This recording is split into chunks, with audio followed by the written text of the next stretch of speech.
മാഷേ, കടലോരത്ത് ചാവടിക്ക് തീ പിടിച്ച്.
ശരി, എവിടേക്കാ നീ?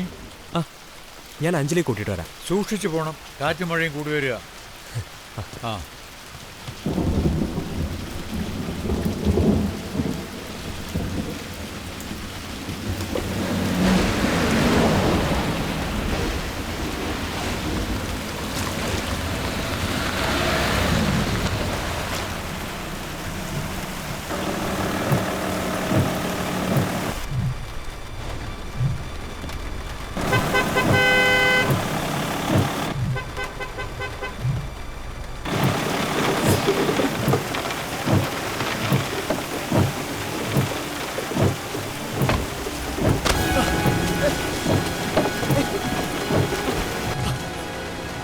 എന്ത് തോന്നിയോസാണ് ഈ കാണിക്കുന്നത്?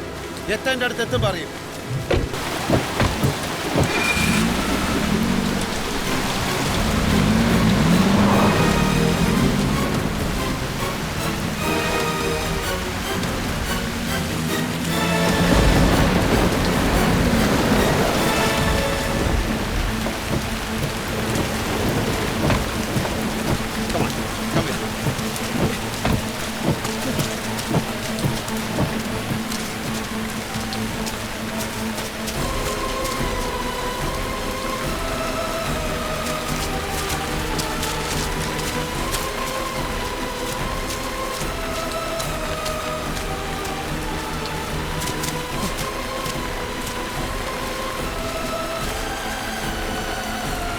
ഇത് കണ്ടോ?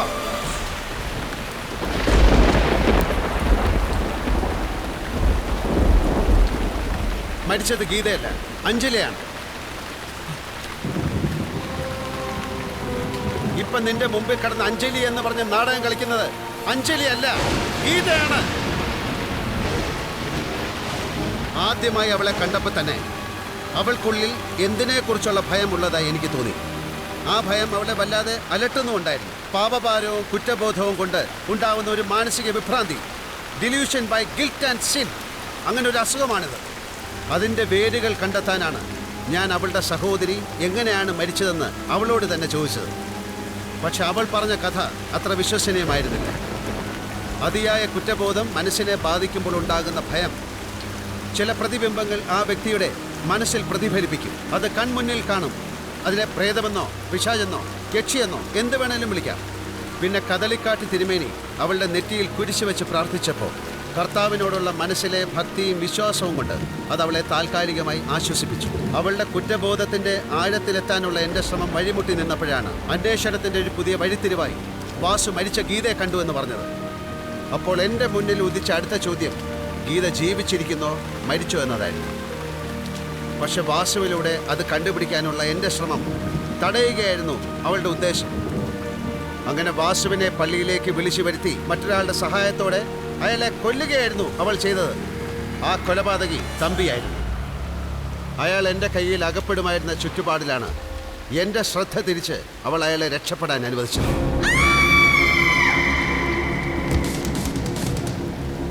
പുഴക്കരയിൽ ചൂണ്ടയിട്ടുകൊണ്ടിരുന്ന ചെക്കനോട് അന്വേഷിച്ചപ്പോഴാണ് ആ കാറിലുണ്ടായിരുന്നത് സ്ത്രീയല്ല പുരുഷനാണെന്ന് എനിക്ക് മനസ്സിലായത്. പിന്നെ എന്തിനാണ് അവൾ ഗീതയെ കണ്ടു എന്ന് എന്നോട് കള്ളം പറഞ്ഞത്? ആ സംശയം ദൂരീകരിക്കാൻ ഞാൻ ഒരാളുടെ സഹായം തേടി. അതാണ് മേരി. ഞാൻ അവളോട് സദാസമയം ഗീതയെ ശ്രദ്ധിക്കാൻ പറഞ്ഞു. ആ മിടുക്കി അത് മനോഹരമായി ചെയ്തു.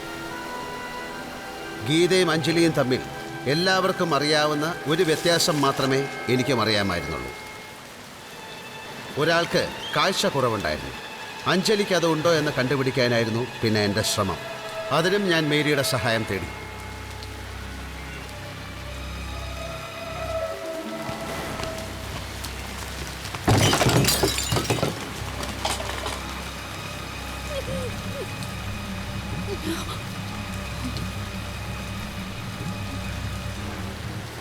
അതോടെ എനിക്ക് പൂർണ്ണ ബോധ്യമായി ജീവിച്ചിരിക്കുന്ന ഗീതയാണ്, അഞ്ജലി അല്ല എന്ന്. പക്ഷേ എൻ്റെ വിശ്വാസം മറ്റുള്ളവരെ ബോധ്യപ്പെടുത്താനുള്ള മതിയായ തെളിവുകൾ എൻ്റെ പക്കലില്ലായിരുന്നു. അതുകൊണ്ടാണ് ആ തെളിവുകൾ കിട്ടും വരെ ഈ വിവാഹം തള്ളി നീക്കാൻ ഞാൻ ശ്രമിച്ചത്. അവളുടെ അമ്മയ്ക്ക് ബോധം വന്നു എന്ന് തമ്പി പറഞ്ഞപ്പോൾ ഗീതയുടെ മുഖത്തുണ്ടായ ഭാവവ്യത്യാസം പലരും ശ്രദ്ധിച്ചില്ല. അമ്മയ്ക്കും തമ്പിക്കും അവൾക്കും മാത്രം അറിയാവുന്ന ഈ രഹസ്യം പുറത്തായേക്കുമോ എന്ന ആകാംക്ഷ ആ മുഖത്തുണ്ടായിരുന്നു.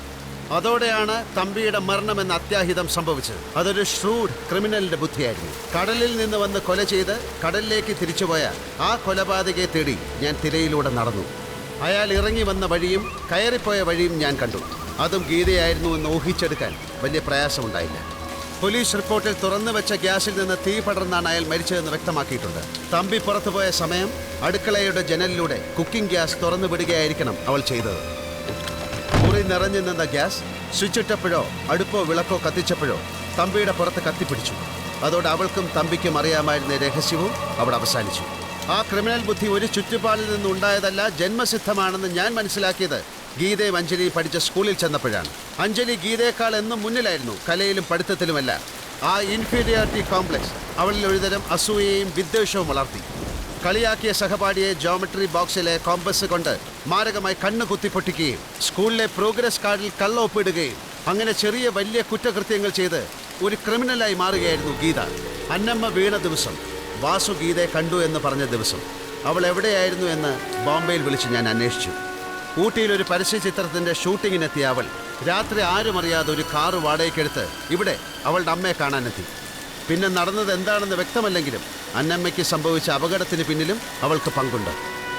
ആ ഗീതയാണ് വാസു കണ്ടത്. ഒരു ചോദ്യത്തിന് മാത്രമേ ഉത്തരം കണ്ടെത്താനുള്ളൂ: അഞ്ജലി എങ്ങനെ മരിച്ചു? അന്ധമായ നിന്നോടുള്ള സ്നേഹം നഷ്ടപ്പെടാതിരിക്കാൻ ഒരുതരം മാനസിക വിഭ്രാന്തിയിൽപ്പെട്ട് ഗീത അഞ്ജലിയായി മാറി. അതിനെ എന്നെങ്കിലും ആരെങ്കിലും ചോദ്യം ചെയ്താൽ, ആ സത്യം ആരെങ്കിലും മനസ്സിലാക്കുമോ എന്ന ഉൾഭയമുണ്ടായാൽ പോലും അത് തുടച്ചു മാറ്റാൻ എത്ര ക്രൂരമായ രീതിയിലും പ്രതികരിക്കുന്ന ഒരു മനോരോഗിയായി ഗീത മാറി. A master criminal. സമൂഹത്തിന് മുന്നിൽ അവളൊരു കുറ്റവാളിയായിരിക്കാം, പക്ഷെ എന്നെ സംബന്ധിച്ചിടത്തോളം അവളൊരു രോഗിയാണ്. ശിക്ഷിക്കപ്പെടും മുമ്പ് അവളെ ചികിത്സിക്കാനുള്ളൊരു അവസരം നിങ്ങൾ എനിക്ക് തരണം. സൂക്ഷിച്ച് കൈകാര്യം ചെയ്തില്ലെങ്കിൽ അവൾ... അനോ! അനോ!